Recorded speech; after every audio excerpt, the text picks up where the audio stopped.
வணக்கம். Hello everyone, welcome to knowledge Duniya.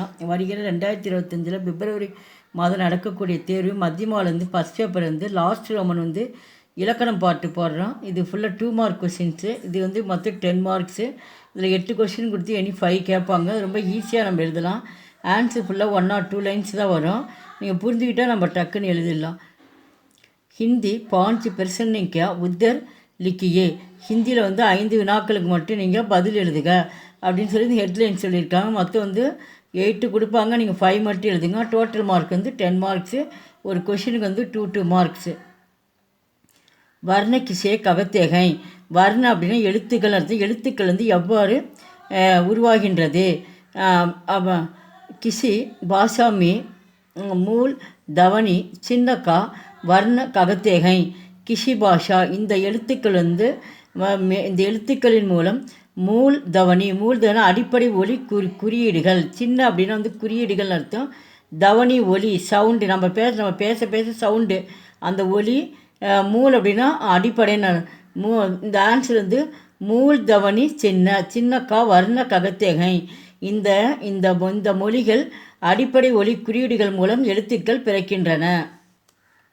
Second one, கத்தி या लिखित भाषा का मूल आधार क्या है. கத்தித்து பேச்சு மொழி யா அல்லது பேச்சு மொழி அல்லது லிக்கித்து எழுத்து மொழி பாஷா மூல ஆதாரம் என்ன. நம்ம பேச்சு மொழிக்கு எழுத்து மொழிக்கு மூல ஆதாரம் என்ன அப்படின்னு கொஷின் கேட்டிருக்காங்க. கத்தித்தியா லிக்கித் இங்கே கொஷின்லேயே இருக்குது. அப்படியே நீங்கள் பார்த்து ஆதார் வரைக்கும் அப்படியே பார்த்து எழுதினா கத்தித்தியா லிக்கித்து பாஷாக்கா மூல ஆதார் தவனி ஹே. அப்போ பேச்சு மொழிக்கு எழுத்து மொழிக்கு மூல ஆதார் ஒலி. முதல்ல பேச்சு மொழி தான் குழந்தைங்கிட்ட நம்ம கொண்டு வருவோம். அதுதான் தவனி. நீ தவனி ஹே. இந்த கியாக் பதிலாக தவனின்னு எழுதணும். இது ரொம்ப இம்பார்ட்டன்ட் கொஸ்டின்ஸு. இந்த ஃபஸ்ட்டு வரும் செகண்டு வரும் நல்லா பார்த்துங்க. தேர்டு ஒன், லிப்பி கிசே ககத்தே ஹைன். लिखने में प्रयुक्त चिन्ह को लिपि कहते हैं. இந்த எழுத்துக்கள் பயன்பாடு குறியீடு என்ன அப்படின்னு கொஷின் கேட்டிருக்காங்க. லிக்கினேனா எழுத்து. பிரியுக்தினா நம்ம பயன்படக்கூடிய குறியீடு. எழுத்துக்கள் எழுதுகிறப்ப அந்த எழுத்துக்கள் நம்ம எழுதுகிறோம்ல வடிவத்தோடு எழுதுறது தான் குறியீடுன்னு சொல்கிறோம். அந்த சின்னக்கு லிப்பி ககத்தேஹைன்.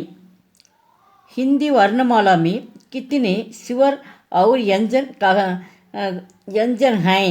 அப்போ ஹிந்தி வர்ணமாலா ஹிந்தியில் எழுத்துக்கள் மூலம் எத்தனை உயிரெழுத்துக்கள் மற்றும் மெய்யெழுத்துக்கள் இருக்கின்றன. ஹிந்தி வர்ணமாலாமே இந்த கொஷினில் இங்கே இருக்குது. இந்த கித்தினேன்ற இடத்துல கியாரகுன்னா 11 அர்த்தம். ஆளை நம்ம அக வரைக்கும் நம்ம மற்ற 30 லெட்டர்ஸ் இருக்குது. அம்மு அகவும் வராது. நம்மளுக்கு அவு வரைக்கும் தான் அந்த இடத்துல வரும். அப்போ 11 லெட்டர்ஸ் எழுதுனா கியாரக் சிவர். அப்போ உயிரெழுத்துக்கள் 11. அவர் தைந்தீஸ்னால் 33. அப்போ ககனை நம்ம எழுதுகிறோம். அந்த எழுத்துக்கள் எஞ்சனில் 33 லெட்டர்ஸ் இருக்குது.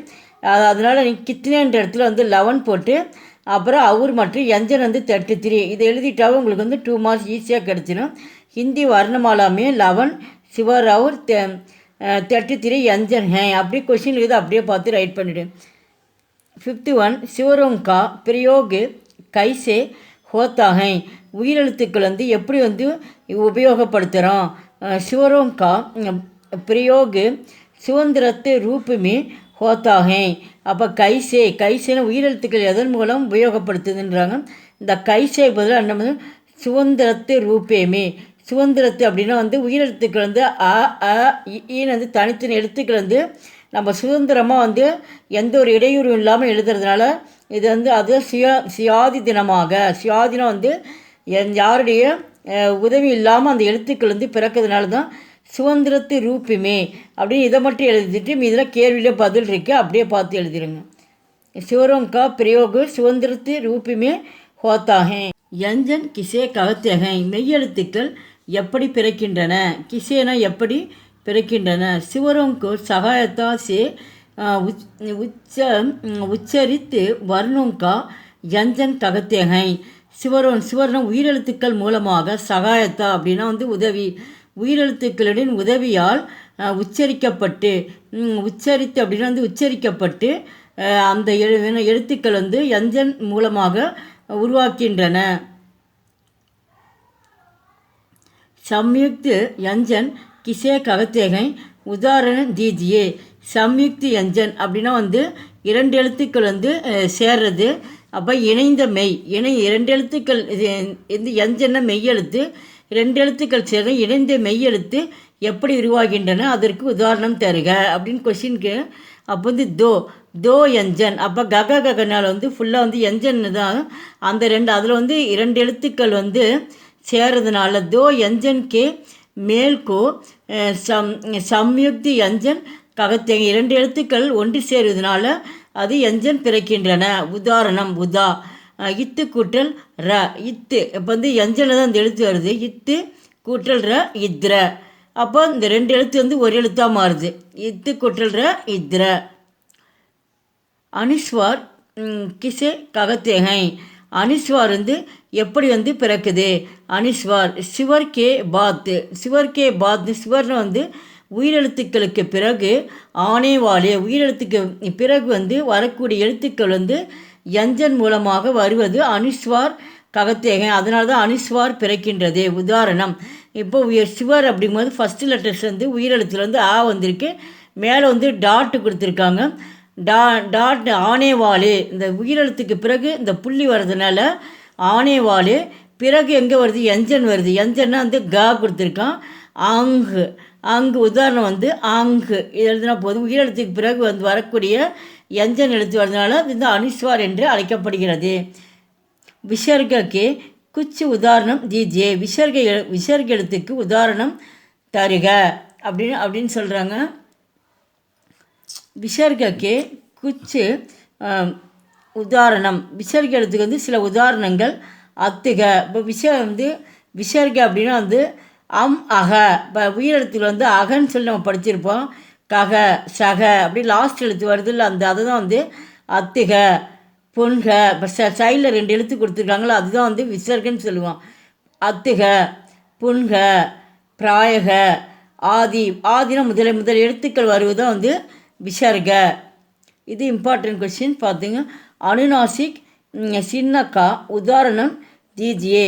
அனுநாசிக் எழுத்துக்கள் வந்து சின்ன எழுத்துக்கள் வந்து எப்படி வந்து பிறக்குது அதுக்கு உதாரணம் தருக. அப்படின்னா அனுநாசிக் சின்னக்கே உதாரணம்.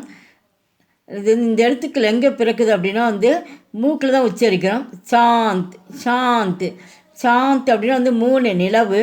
மாங் அப்படின்னா வந்து அம்மா. ஹங்ஸ் அப்படின்னா வந்து சிரிப்பு. இந்த மூன்று எழுத்துக்களும் மேலே சந்திரபிந்து கொடுத்ததுனால வந்து இது மூக்கின் வழியாக பிறக்கிறதுனால இது வந்து அனுநாசிக்கு ஆதி முதலியவை. 11th ஒன் ஹல்யா ஹலத்து சின்ன யஞ்சன்மே கஹா லகாயா ஜாத்தாகை. அப்போ அந்த ஹல்யா ஹலந்து எழுத்து வந்து எப்படி இந்த எழுத்துக்கள் வந்து யஞ்சன் மூலமாக எப்படி வந்து எங்கே வந்து இது வருகிறது அப்படின்னு கொஷின் கேட்டிருக்காங்க. உதாரணம் தருக.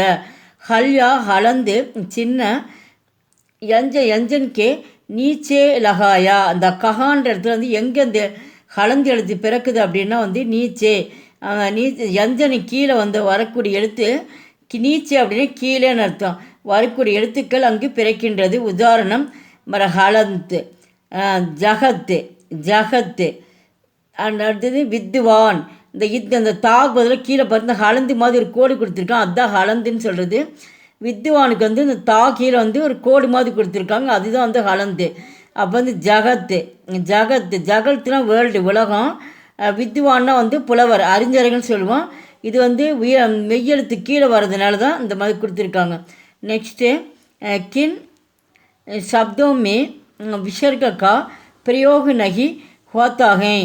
எந்த எழுத்துக்கள் மூலமாக வந்து இந்த எழுத்துக்கள் வந்து விசர்க எழுத்து வந்து உபயோகப்படாது. தத்பவ. இது ரொம்ப இம்பார்ட்டன்ட் கொஸ்டின் கேட்டுகிட்டே இருக்காங்க. அதை பார்த்து தத்பவ ததா தேசி. இதை மட்டும் நீங்கள் ஃபுல்லாக படித்து மீது அப்படியே கொஷினில் இருக்கிறத அப்படியே பார்த்து ரைட் பண்ணிவிடுங்க. கிண்ணுக்கு பதிலாக தத்பவ ததா தேசி சப்தமே விசர்கா பிரயோக நகி ஹோத்தாகே. லாஸ்ட்டு கொஸ்டின் வந்து 1 से 10 1லேருந்து 10 வரைக்கும் ஏக்கு டு 10 வரைக்கும் अंदरासिस आंखों के இந்த தேவநாகரி ரூபிலிக்க தேவநாகரி நாகரி லெட்டர்ஸில் வந்து இந்த உருவத்தில் வந்து இந்தியில் வந்து இந்த நம்பர்ஸ் எழுத சொல்லியிருக்காங்க. அப்போ வந்து இது நம்ம சாதாரணமாக 1 2 3ன்னு எழுதுவோம் நம்ம. அப்போ ஹிந்தி நம்பர்ஸ் தான் இங்கே கொடுத்துருக்காங்க. 1லேருந்து 10 வரைக்கும் ரைட் பண்ண சொல்லியிருக்காங்க. இது வந்து 1 2 3 4 5 6 சொல்லலாம் சக 7 8 9 10. இந்த வீடியோ பிடிச்சிருந்தால் லைக் பண்ணுங்கள், ஷேர் பண்ணுங்கள். எங்கள் சேனல் ஃபஸ்ட் டைம் வந்தால் மறக்காமல் சப்ஸ்கிரைப் பண்ணுங்கள். நன்றி, தன்யவாத்.